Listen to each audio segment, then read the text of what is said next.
2024 সালের বহরমপুরের শক্তি মন্দির ক্লাব ময়দান প্রাঙ্গণে শুরু হয়েছে বিজ্ঞান মেলা 2024। তারই কিছু ছোট ছোট অংশ আমরা এখন দেখে নিচ্ছি। এখানে বিভিন্ন স্কুল এবং কলেজ থেকে ছাত্রছাত্রীরা অংশগ্রহণ করেছে। এখানে তাদের বিভিন্ন রকম প্রযুক্তি তারা এখানে দেখাচ্ছে, তার কিছু কিছু অংশ আমরা এখন দেখছি।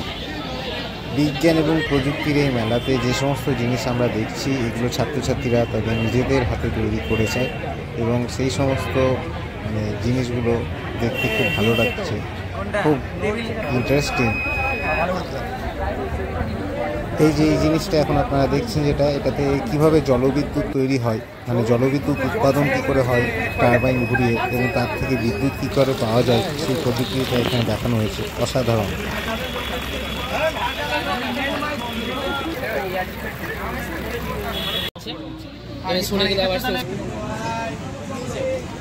দেখেছি 24 সেন্টিমিটার, এটা কাছে গেলে এরকম রেঞ্জটা বাড়ি বেড়ে যাবে, আবার দূরে গেলে রেঞ্জটা এখানে আপনি ডাইরেক্ট পাওয়ার দিয়েছে, যে ধরনের সোর্স আছে, কিন্তু যখন তৈরি করা হবে তখন এই রিমোট কন্ট্রোল গাড়ি, প্লাস এটা ফোনে ওয়াইফাই ক্যামেরা দিয়ে চলছে, তো ওয়াইফাই দিয়ে দেখা যাচ্ছে যে ভিডিও রেকর্ড হচ্ছে।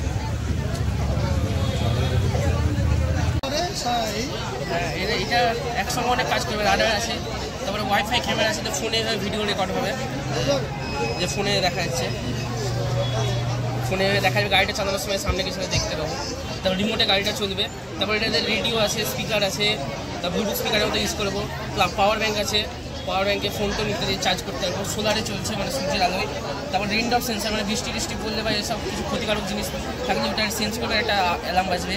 গ্যাস সেন্সার আছে, গ্যাস স্মার্ট ওয়াটারিং সিস্টেম আছে, মানে এক জায়গা থেকে অন্য জায়গায় অটোমেটিকলি জল দেওয়ার জন্য আমরা ব্যবহার করতে পারবো। সেন্সার আছে, এক জায়গায় জল শেষ হয়ে গেলে অটোমেটিকলি পাওয়ার অফ হয়ে যাবে, তাহলে বৃষ্টির জল সেভ হবে। এই যে জিনিসটা আমরা এখন দেখছি, এটা কি স্বয়ংক্রিয় হুইল চেয়ার, অর্থাৎ এটাতে সেন্সার লাগানো আছে, এটা সেন্সারের মাধ্যমে চলবে এবং খুব সুন্দর জিনিসটা। দেখাচ্ছে টার্গেট আছে, লালটা টার্গেট।